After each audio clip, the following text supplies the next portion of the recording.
Hello everyone, so the question given is let M be a 3x3 invertible matrix with real entries and let I denote the 3x3 identity matrix. If m of minus 1 equals to adjoint of m, then which of the following state? Now answer is option B, C and D. M of solution m of minus 1 equals to adjoint of m. Adjoint we multiply adjoint of m on both sides. Adjoint of m into m of minus 1 equals to adjoint of m into adjoint of m.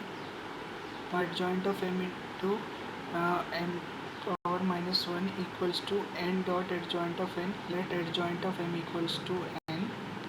Therefore adjoint of m into m power minus 1 equals to mod of n into I. Now adjoint of m into n power minus 1 equals to adjoint of m mod of adjoint of m into I3. For adjoint of m equals to mod of m square into m. Let this be equation number 1. Mod of adjoint m equals to mod of m mod m square dot m. Mod of m square equals to mod of m power 6 dot mod of m. Mod of m equals to 1. Mod of m is not equals to 0. From equation 1, adjoint to m equals to m. Let this be equation number 2. Multiply by matrix m dot adjoint of m equals to m square.